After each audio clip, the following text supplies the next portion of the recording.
It's all about the Health and Healing Hub experience, each and every Saturday on your favorite station between the hours of 2 and 4, contrastradio.net.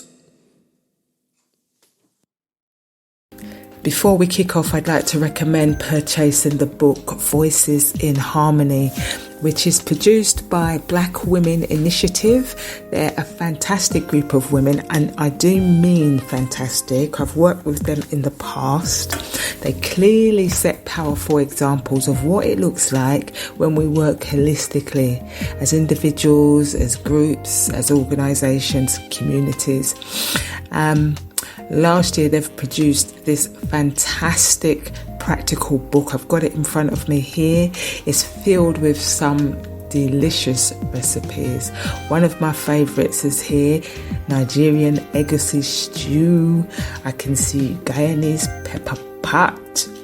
I'd say buy a few copies. Keep them at home because they're the perfect present for someone's birthday. Last year they've published this book. This year they produced a play called Unheard Now Spoken, which hit the stage early this year. They're also running these workshops, empowering workshops every Friday afternoon. And so, as well as having something practical by your side, you're also going to be supporting an organisation that's building the community, and they're basically practicing the spirit of Ubuntu in the UK. What are you waiting for? Grab yourself a copy of this gem.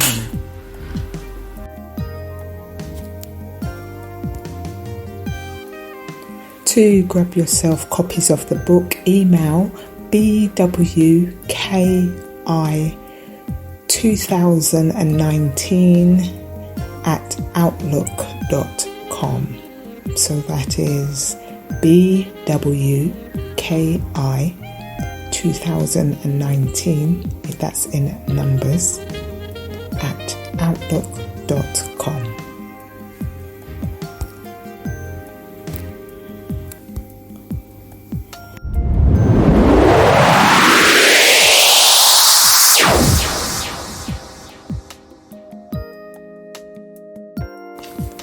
Welcome, beautiful people. You're now tuned into the Health and Healing Hub experience.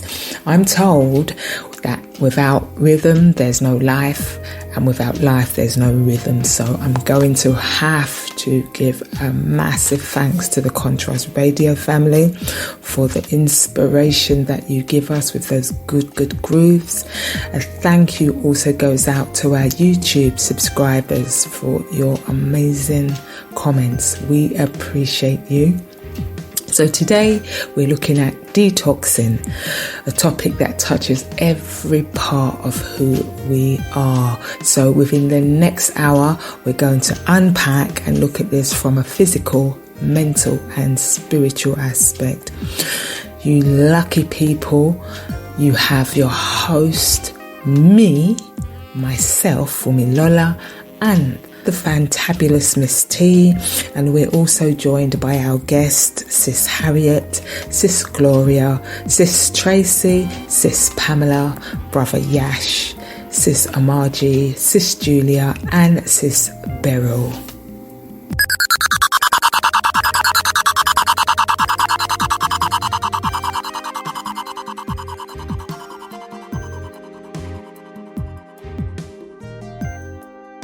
Is detoxing something that we really have to sit down, plan and organise? Or does the body naturally do this if we just get out of the way? Does anyone want to jump in there? For me, I think our bodies, to an extent, it naturally knows what to do. Because, for example, if you get sick, you just don't want to eat. So I think that's the body telling you that it needs to actually fast. And sometimes you get that with animals as well. They just won't eat. And also with us, we tend to sleep or rest. So I think essentially the body kind of does know what to do. It's just we have to tune in to our body. Take time to tune into the body, and you do that when you're still and you. I would agree. I would agree that the body knows what to do, because physically our liver and our kidneys are our body's filters. So if we're so it knows, those two organs knows what to do in terms of getting rid of harmful things. So that Can I just stop me with a bit of a okay? One second. What did you need to add more? I was just basically saying that, within our bodies we have two organs whose primary role is to detox. So when we eat and drink stuff, it's our body's natural filters, and that it's its primary role. Yes. So our bodies are already made to do things. I think I'd have to agree with you as well, Pamela. I think it's a bit of both, because I think our bodies are incredible. They're constantly working to either cleanse or renew themselves. If you was to fall down, graze yourself, you get cut, it's sore, it might bleed for a little while, then it's going to scab over, and then the skin starts renewing itself and naturally. And I think it's a bit of both. Like you said, sometimes our lifestyle can, I don't know, create an imbalance to say peace, stress, overload. If you're not sleeping, if you're not eating properly because you're worried about this, worried about that, or just, work overload, people pleasing, you're trying to, your body's telling you again, slow down. Yes, absolutely. I would say a bit of both as well, because just like you said, Miss T, our bodies are very intelligent. They're I think the most incredible machine. But like a car, the engine sometimes needs a bit of a push.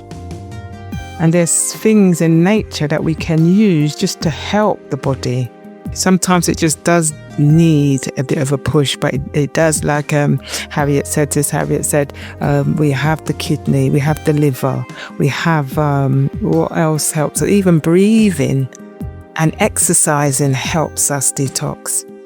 So yes, very true. But while I was listening, I understand what was addressed, and what came to my mind was that when we were babies, when we was born, we naturally knew, without even really saying anything, it was just like that spiritual connection, that we knew that the breast milk was something that we can supple on, that will keep us in regarding to feeding us, and protecting us regarding to bacteria and so forth. And even when we was younger, not sure about most, but with my folks, it was always a monthly washout. We would have 2 meals a day, one in the breakfast and then one in the evening, and same thing as I travel across the Caribbean, especially Jamaica, that we used to have this one breakfast, hearty breakfast in the early rising, and then one in the evening, and that was it. And we just drink water, coconut water. So we had like a standard thing that we just knew what the body need. And I think that when we are caught up in an environment which is like the Western society, that it will draw us into the darkness of eating artificial food, long hours, environments, accommodation, then our whole of our body DNA goes into purchasing goods that are not made for our bodies. And so naturally, when we used to do the detox or the washout, as they may call it, you'll reach a certain age when it's about 16 and you're going out independently, we forget about doing those monthly washouts. And so we end up catching flus and all type of viruses that attacks our bodies. as we get older and wiser, there might be certain things that might happen to our bodies based on the fact that we neglected our bodies. So things like when I was younger, I used to go out drinking all the time, and I paid a price because it left a gaping hole in my stomach.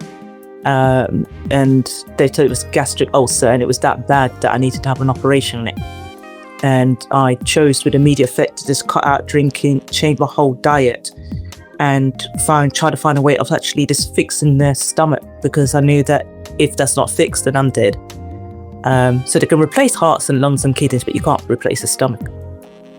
So I think for some of us, sometimes we have to go and, get hit by a wall or something that's happened to us to change our lifestyle around. And even if we change the lifestyle, it has to also work with your mind space, because the two go together in regard to detox. And I think that Westernized has actually kind of hijacked the detox in a way that's they've bottled it up and sold it out there to a lot of people, and they jump on it not realizing it's not really connecting to their energy, their spirit as well. So that's my 2.5 pence. Thank you. No, you're so right. I'm just going off the back of what you just said.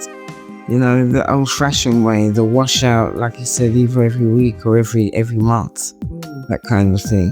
And sometimes it's not that they've forgotten; they just haven't been taught how to do it, and it's kind of died out. Sorry, I just think Anne-Marie's basically said what I wanted to say, in that I feel that the body does take care of itself to a certain extent, but a large part of the purging or the fasting or the cleansing pertains to the environment that we're in. And like Anne-Marie said, in the Westernized society, the environment doesn't really promote, a holistic or a natural or a positive diet for us, whether it be work, like you said, the food with the GM and everything else. It's up to us. Obviously we have choices, but the environment that we're in, I think it plays a large part in, our system, in its ability to renew itself and everything else. But yeah, that I think Anne-Marie summed it up, what I wanted to say, yeah. Sorry, Miss T. Go ahead, sis.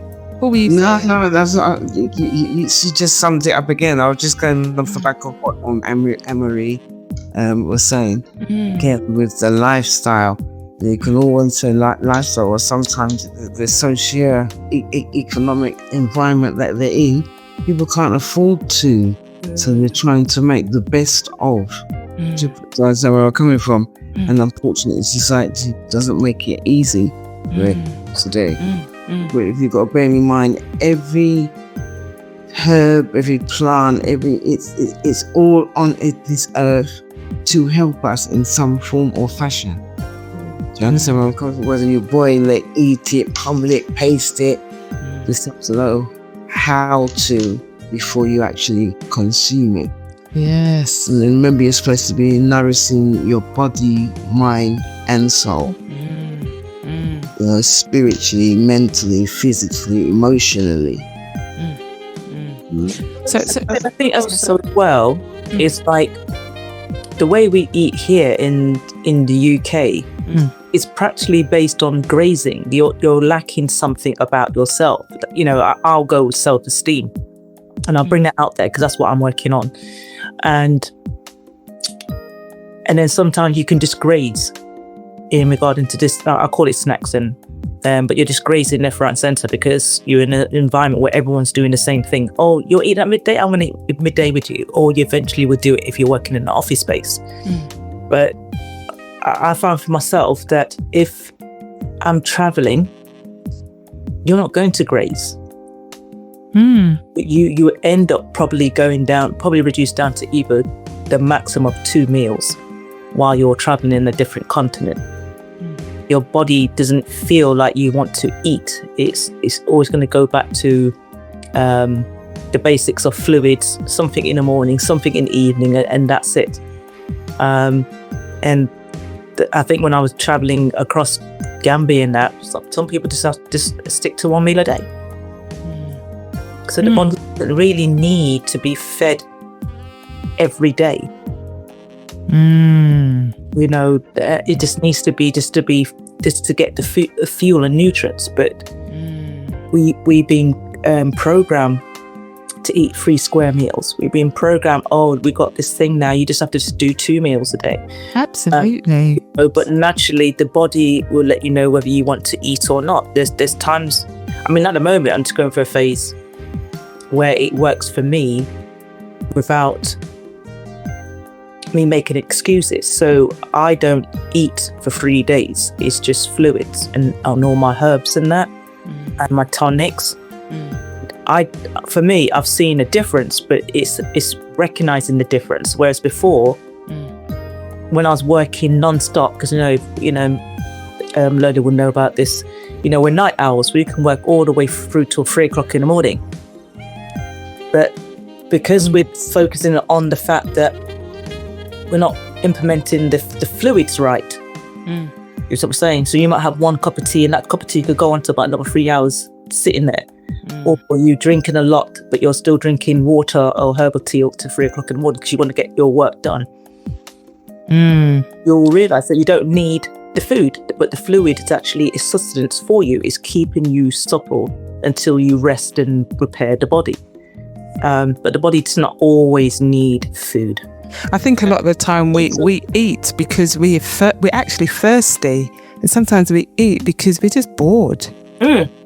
And I can't remember where I heard it or read it, but it advised, instead of, you think you're going to the fridge to get something to eat, a snack or something, get a juice first, get a drink first at least. Because it might just because you're thirsty. I wanted to ask, what are the biggest toxins we face today? Are they more physical, mental, or spiritual? Anyone jump in? I think it's a combination, really. I think the main thing that, if we have all these aches and pains, then it's parasites. We've got different types of parasites in our bodies, not just like, it's just a tapeworm, or we've got different types of worms or parasites roaming around our body. If we've got inflammation, definitely parasites. If we've got aches somewhere, it's parasites. And that is, again, goes back to the food that we eat. The food is not really naturally coming from anywhere but processed food or hybrid food and so forth. So we're going to constantly have to keep cleansing our body, because these parasites love sitting in hidden corners of our bones, in our vessels, and we have to constantly do the detox until we find a place that isn't going to give us artificial food. So that means growing our own food products, keeping ourselves healthy. And don't mean like go down the gym and lifting up weights and things. A good thrashing, good walk for about an hour or so, it helps to circulate the body so that we could ease the inflammation. Yeah. Interesting. But I guess it's recognizing the inflammation as well when you've actually got it in your body, isn't it? And I guess it goes back to that for... Yes. Okay, sorry, lady. Yeah, and I guess it goes back to that first question that you says, does your body detoxing? Does it... is it something that we do? Or does it naturally know a way to detox? And I think, it's really recognizing that your body does actually need detoxing in the first place. Yeah. Because we could be going along and not understanding that our body needs what it needs, and getting tired and feeling a certain way, and as a result of that, we can just not recognize that our body needs detoxing. So it's I agree with that, Pam. But I think also as well that we don't question ourselves enough. We don't ask. We do not ask questions enough. That once you hear that ping or that pang, let's say your knee, you go, that's just a little thing. It'll be all right. It will wear itself out. And it's like, no, question that pain. Why is that pain there? How did it get there? you have to then backtrack. Was it the way I sat? Is it something I ate? Did I bang it? Because that then may cause something later on down the road of inflammation or a discomfort. And then it just builds up and mounts up, and that's why when we can't figure it out, we know maybe we go to the doctor, and that's where it goes to the doctor. Then the doctor then goes and put all foolish drugs in front of you, think it get better, and the next minute now there's an operation on your kneecap. True. So I'm just going to go back to that question. What are the biggest toxins we think we face today? Are they more physical, mental, or spiritual? I mean, for me, I think it's a hard one. I think I'm unsure of which has the most impact, but a lot of it, I think, comes from the mobile phone. Forget TV. It's the phone for me, I think, because it's linked to almost everything. Every aspect of our life is that phone. Because I did a bit of research today, just online. According to an organisation called Cross River Therapy Services, 47% of Americans are addicted to their phones. The average person checks their phone every 12 minutes or approximately 80 times a day. 44% of adults in the US say that not having their phones gives them anxiety. So I couldn't find anything for the UK, but I found that information on America. But is that information based on the fact that they're using their phone more on a activity than work? Well, I don't have that info there. All I've got is what I've read to you. But I think either way, even if it's work related or your personal kind of social kind of thing, it is quite a lot. 80 times a day to look at your phone. I would agree. That's something that we could all detox from, is our mobile phone. I think it's healthy to spend so much time interacting with a device, checking your social media, looking at we do everything, because obviously its functionality has changed so much over the years, where we basically can do everything. We can order food, do our shopping, check our bank account, transfer money, talk to our families, talk to people abroad. We can do everything. Well, that's what the mobile phone is like a mini laptop nowadays, isn't it? Exactly. I agree with that, and I think I think for my concern, it'd be more for the younger ones than the adults. And I say in that way because most people use their phone as a business phone as well as a laptop, as Sister T was mentioning. And then personally for me, I strive not to use my personal phone during my working hours. I have a look at it at break time, or it's early rising, or later on if it's important, like I deal with some court cases that I might have to deal with it. But I use my phone at work to talk to my clients. I don't have the phone all up in my hands. It's at a distance, it's on a hook, because I feel that I just don't want that kind of stuff going in my ears. So certain tools and things around it, so it just reduces that impact of that negative ions going towards my body. And I keep everything away when I go into my bedroom as well. So once I've shut down, it's over. I don't touch that thing until I rise to the rising and in my front room. So I think it's just looking at how you monitor it. And it's also to do with those, if you've got too many devices on you, in a sense, like you've got the Apple Watch is linked to the phone, or Samsung's linked to their watch. I know that a lot of people stated that having that watch on their wrist is making their hands very weak. And that's because of the watch.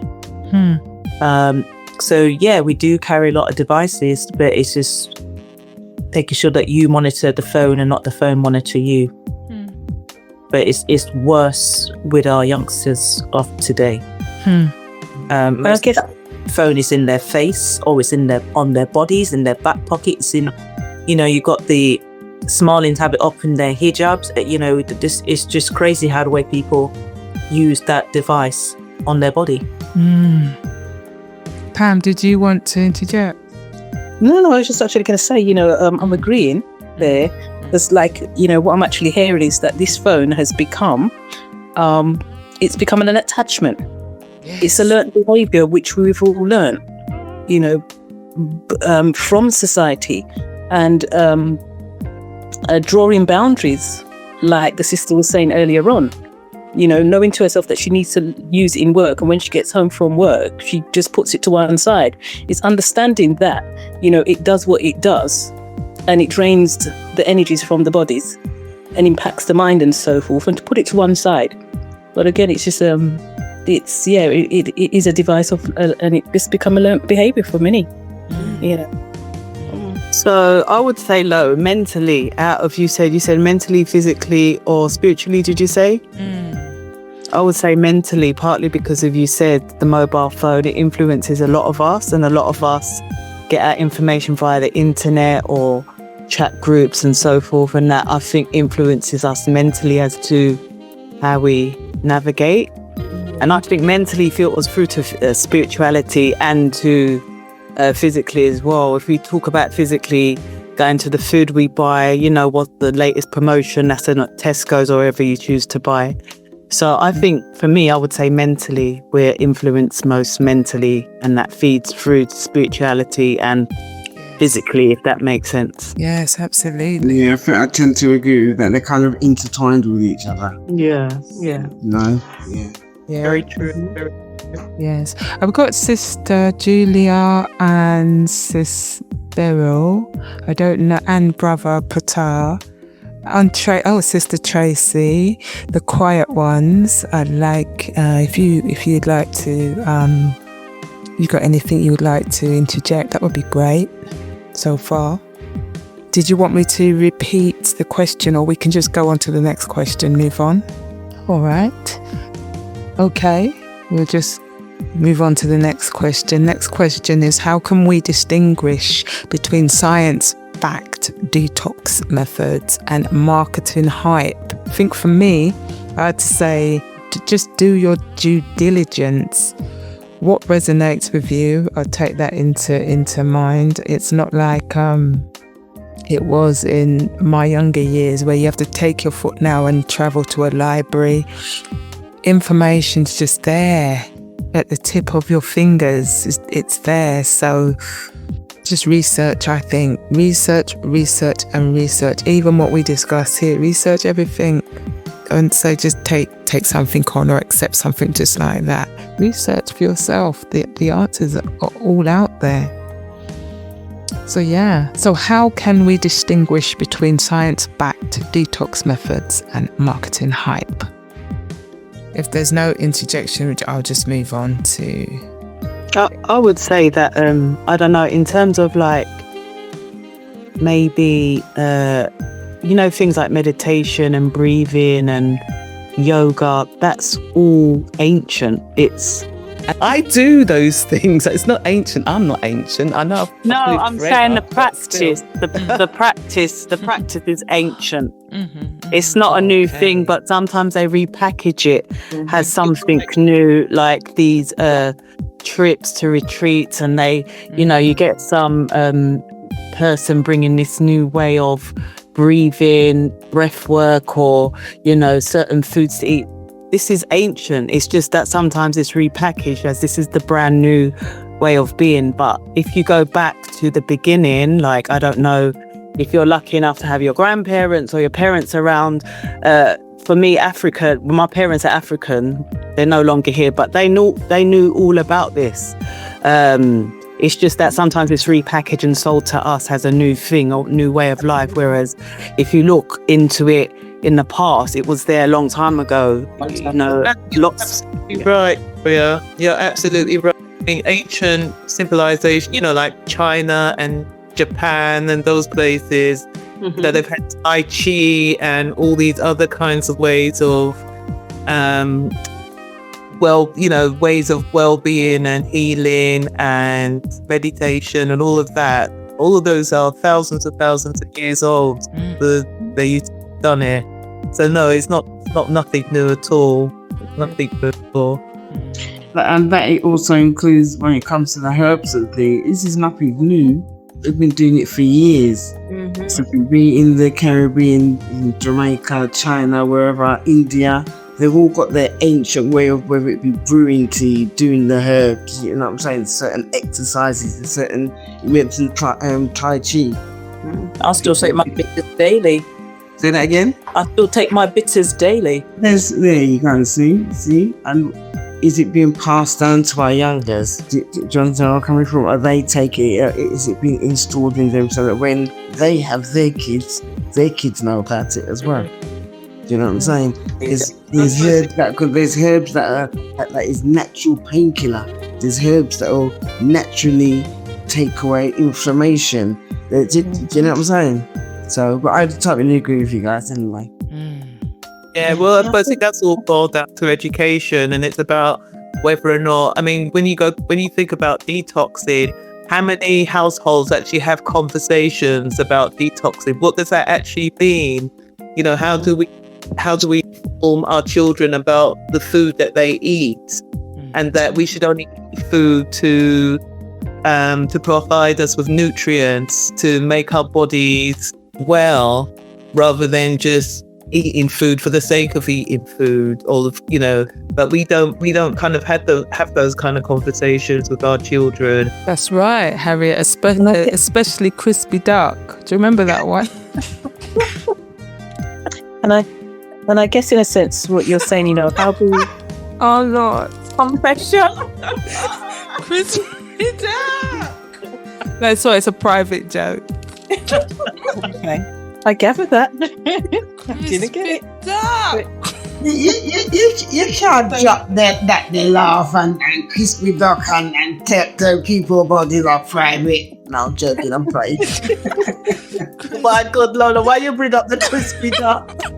Yeah, do tell, we want to know now. Chill out, man. You gotta spin it now. You gotta spin. Yeah, you need to tell them. Oh no, that was so funny. Oh, go on. Oh my goodness. No, all what happened was that Lola and I had gone and visited a friend, and we was there for a while, and then we said, oh, let's try and get something to eat. So Lola and I are sort of a bit conscious about food, and obviously, you know, we said that we'll get takeaway, but we'll try and get the healthiest takeaway that we can get. So our friend said she obviously wanted something to eat. So, you know, so Lola and I had chosen what we wanted, and then our friend said that she wanted crispy duck. And it's not that funny, but Lola was busting up about the fact that our friend said she wanted crispy duck. And I thought to myself, why was that so funny? Because I like crispy duck, but obviously it's something I'm not going to eat all the time. But I suppose because the Chinese shop that we was in, the crispy duck was the most expensive thing on the menu.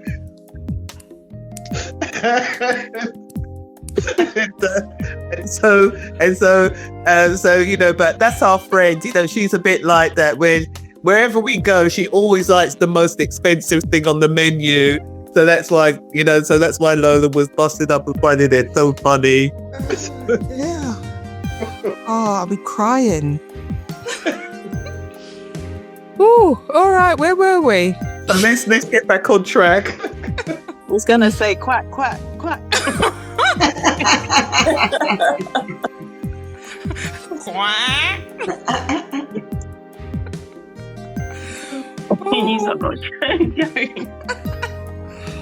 Oh Lord, all right. So we have a friend who thinks we've got deep pockets.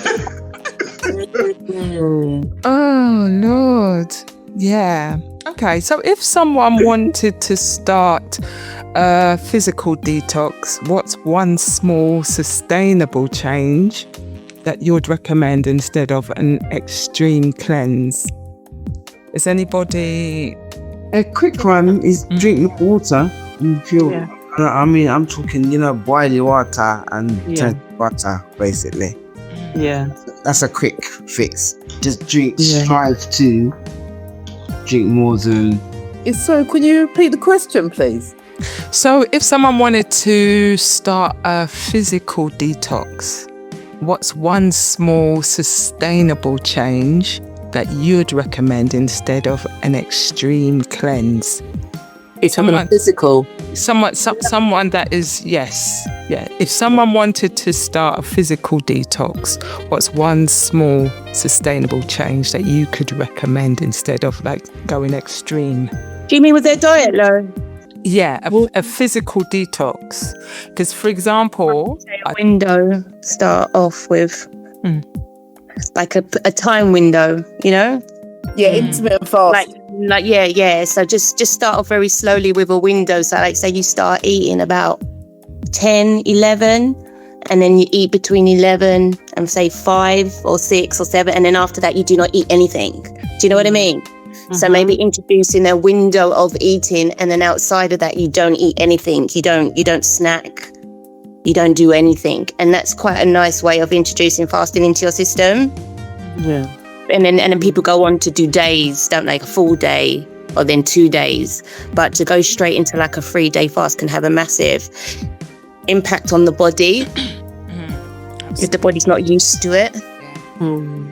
And I would say also add in, like, in the morning, if you just drink warm water with lemon, sometimes that holds me. Like, I don't get hungry. I don't know if the lemon cuts out the hunger, but it kind of like the hot water, it levels your stomach out, and the lemon, I don't know, I don't feel hungry when I have that. I don't feel hungry until maybe 12. Yeah. And then, like, you can gradually lengthen that out. Just so you're just having fluids in the morning, and then just try and eat, like Tracy said, in that window, and then try and be strict about not eating after a certain time, like maybe 6. If you're having a solid food, like maybe after 6, 7, don't have nothing. Just continue drinking, Except for drinking, Yeah, I think I might try that one, Gloria. I think I might try that one, because all the guarding of the fridge. Why are you guarding the fridge like the food is gonna go somewhere? Every minute you're checking, you just checked just now. Who's checking? Check the fridge. Are you a security guard? Checking. It's not going anywhere. Tomorrow's another day. Oh, seriously, it's this food. It can be addictive. Very much. I know, but it's ingredients, isn't it? The sugar in the food can be addictive. The salts in the food can be addictive. It's the ingredients. sorry, no, you're making me laugh. Security guard. You're not getting paid for it. You're just still looking and Sometimes, but you have to recognize that sometimes people use food as a substitute for things that's happening in their lives. Yes. It's addictive, isn't it? And also, they do make the food addictive, so you keep coming back for it. They do, yeah. So it's genetically modified food. They put feeds in it to keep coming back. They know what they're doing. Yeah, absolutely. And I guess in a sense, this is why we have to know what we're doing with food. Yeah. Because we have to have an understanding that the food is it's an addictive thing. And to actually cleanse the body, like we were saying, with the fasting. Yeah. And someone mentioned about drinking the lemon and the water in the morning. Very, very important, because it cleanses the kidneys and the liver. Because those two main organs needs to be rested. It doesn't really need to have the food. We don't need to pile it up with food. So it's to have an understanding that our body needs to breathe and to give it that of which it needs. So the lemon and the water is very good, because I actually do that every morning.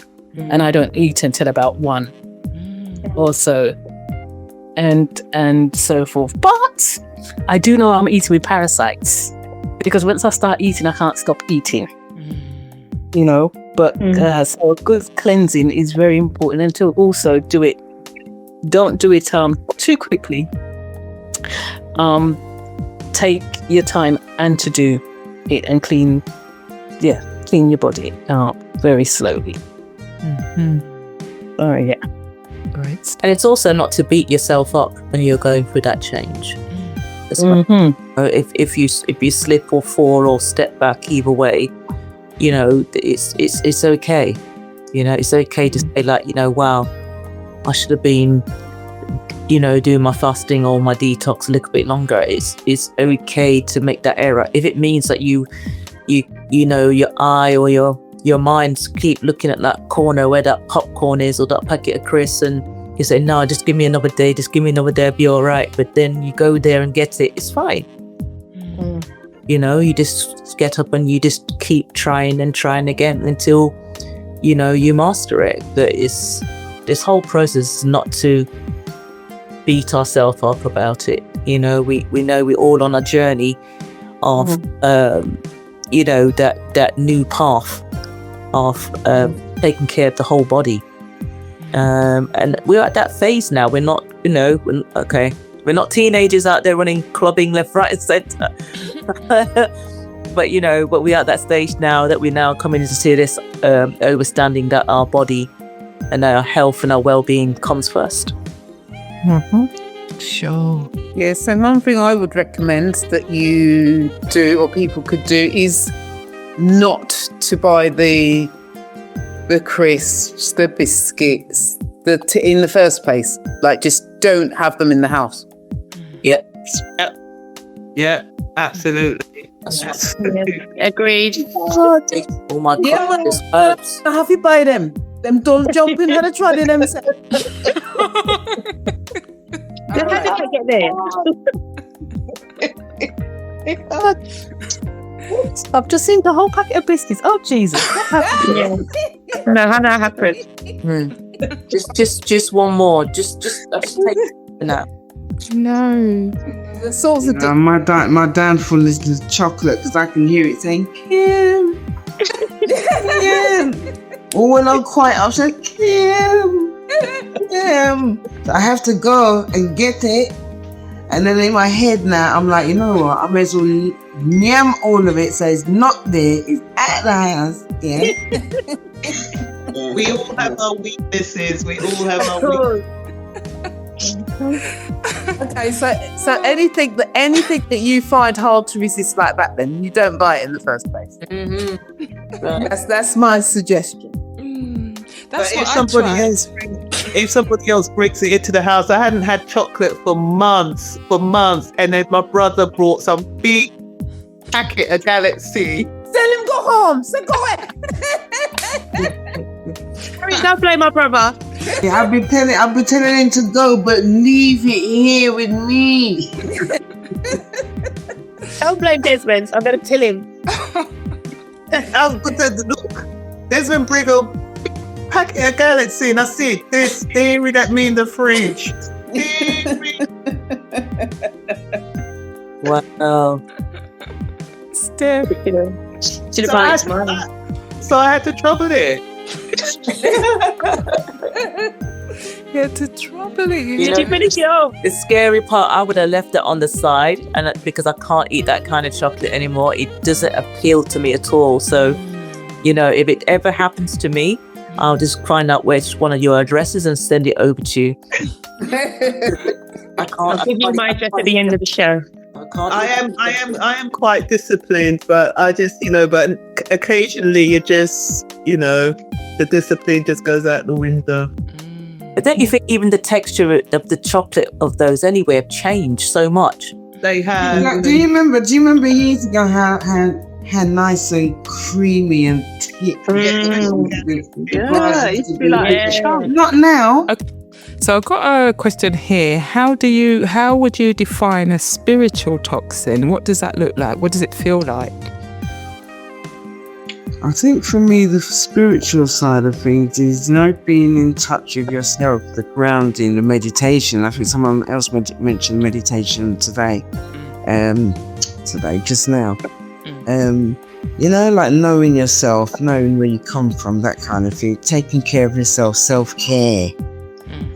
Do you know what I'm saying? Body, mind and soul. As much as we need, you need to eat. And we've already discussed today, you know, the fasting it's good for you because it helps to heal your internal organs and that kind of stuff there. Just the same, you have to do that kind of thing for your mind. Yes. Also create like affirmations, you know, that works for you. There you go. You know, 4 different type of affirmations out there, but it's got to work for you that it resonates with your heart and soul, because that's how you then activate your energy, your spirit. It is done by you, created by you, then it will manifest, you know, in its purest way. So what do we feel that a spiritual toxin, what do we think that feels like, so that we can recognize those things if they come up? Because for me, I think it feels like fear, things like fear, anxiety, heaviness, fogginess, that kind of stuff. To me, that's heaviness, especially. To me, that signals, okay, take some time out and reflect as to what's going on. Sorry, I just ask you, when you say spiritual toxin, I'm not quite sure what you mean by that. So spirit, my understanding of what spirit is energy, is something that we can't see. But with that, it's essential, because without spirit or energy, there's no physical. So it's first and foremost. So there's physical, mental and spiritual, the physical, mental and spiritual side of us. We're not just physical. And so the question was, what do we feel spiritual toxicity looks like or feels like, in terms of something that we might be going through, so that we can recognize it if it comes up for us. And to me, that's what it can look like. Oh yeah. When you're going through the process of detoxing,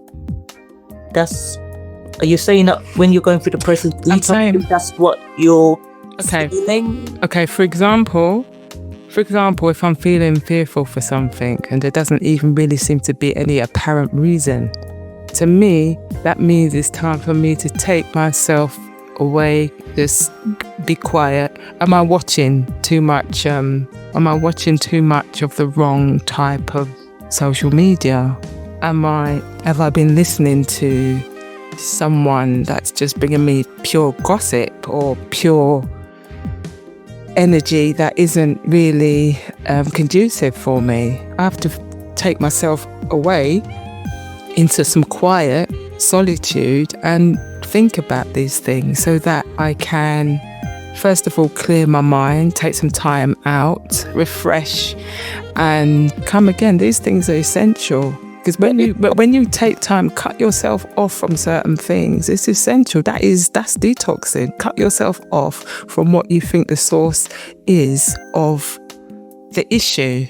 I was just thinking, like, if this was an office space, and I don't work in an office, but just say for others as in an office space, that an office is always toxic, right? So you can't really escape from the office if you're working in an office. But then wouldn't you use your affirmation to help guide you throughout the day? It's another thing, yeah. If you're carrying it with you all the time, because you know that you might get some stuff that comes up in the office, but having your own personal affirmation or your spiritual toolkit, that's around you, shouldn't really affect you per se if you're using that on a regular basis. That would help, wouldn't it? I think that goes part with, like we were saying before, it's kind of intertwined, mental, physical, spiritual, because that's part of your self-care. You know your self-worth, you know your limits, you know what you're going to tolerate from what you're not going to tolerate. Are you going to allow someone's negative energy to make you react in a certain way you wouldn't normally, but because you're around that energy, around that environment, do you understand where I'm coming from? You have to basically know yourself. Whether you need to take a step back and reflect, get yourself together, change your mindset. As I think someone mentioned just now, do some affirmations. You might want to, as you see somebody, you might want to lick off their head. But you got the affirmations going on in your head. You're like, oh, don't do it, kid, don't do it. No, you want to, but don't. No, I'm doing.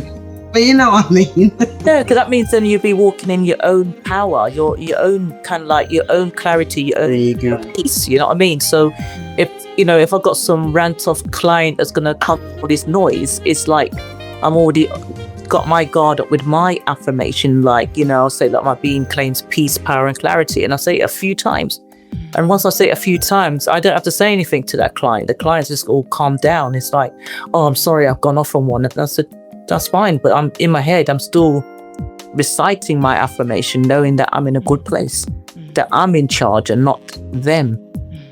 Because I think we've been through enough to know that we've seen enough and done enough that we haven't got that kind of time for those ones to be tapping into our mind space, that we're just trying to purify and get rid of the old program and bring in the new. And I think it's that fun now, is that create the affirmation that you need to protect yourself. Yeah, and I agree with that. I agree with what you're actually saying there, because it's very important when you've matured to a certain stage, you understand that it is about protecting yourself. So your spiritual toxin is something that it's something that you maintain. Yes.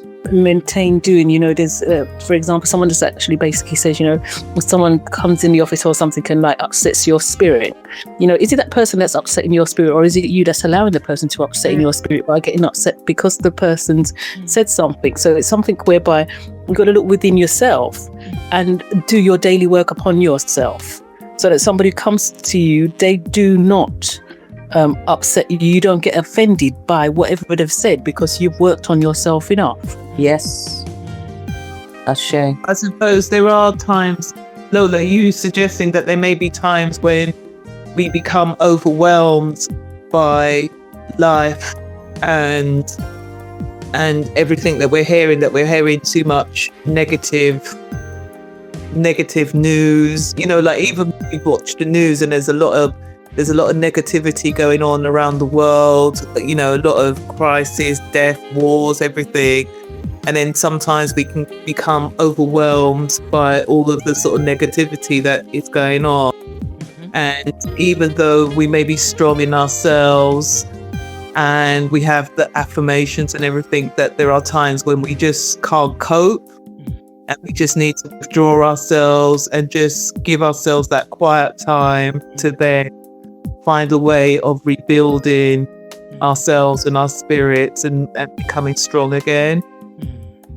That's so true, because when you're around negativity, you absorb negativity. You understand? But we're just human. It can be very, very draining. Very, very draining. And you find when you're not around negative energy, your energy's up. But what actions do you take around negative environment? Sorry, say that again? What actions do you take in a negative environment? Well, this is it. It's for, remember, everyone adapts or adopts their own coping mechanisms to deal with certain things in life, to either overcome it or to deal with that particular matter at the time. And that's what you have to adapt with yourself. You know what your triggers are. What can you put in place to get you over that? Whether it be an affirmation, whether it be, some people have an elastic band on their wrist. Some people are just saying something while the person's talking.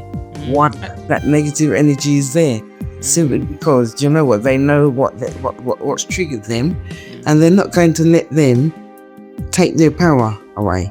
They're going to get it straight on. That's right. I think one of the things also, especially on our awakening journeys or our healing journeys, is you should have people around you that are for you. You should have people around you that treat you well and want the best for you. And that's what you should want for them also. If there's anything that is, you're having people around you that are negative, not everybody is 100% positive, but on the whole, your friend should be someone that really reveres you like a queen that you are. And your expectation, that's what your expectation should be, because that's what you deserve. If you love yourself, you want the best for yourself, and the people around you should expect that as well. Because that's what you give. Or ignoring your own spiritual needs and boundaries is detrimental to yourself. There you go. Also, I think as well, like as we hadn't have what they call a scaffolding of friends. It's been that journey where you think the ones that you thought were going to be around are not going to be around, or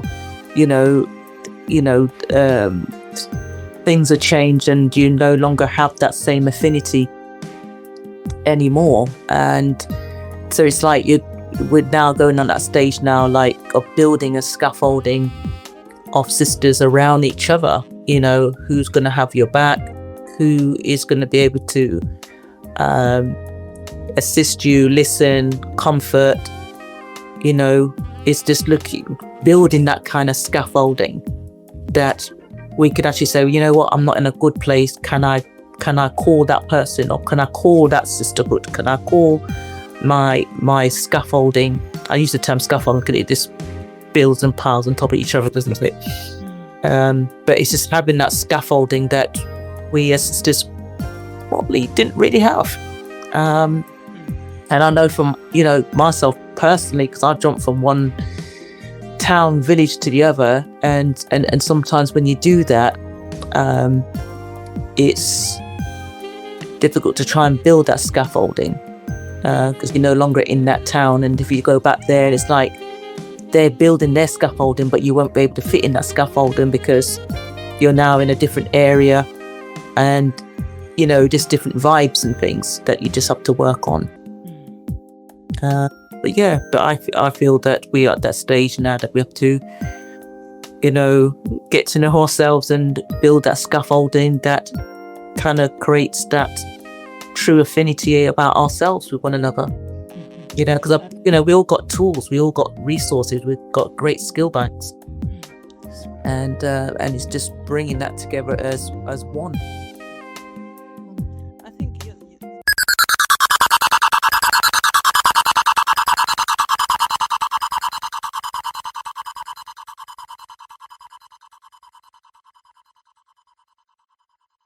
It's all about the Health and Healing Hub experience each and every Saturday on your favorite station between the hours of 2 and 4. ContrastRadio.net.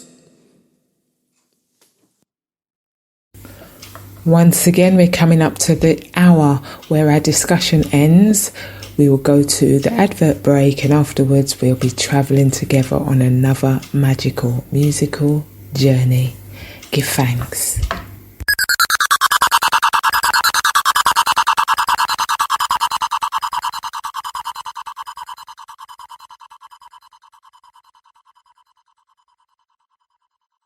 Now, to the listeners, just another reminder, the information heard here is not intended to serve as medical advice and should not be used for the diagnosis or treatment of a health problem or disease. As I always say, investigate, do your own research when it comes to your health issues.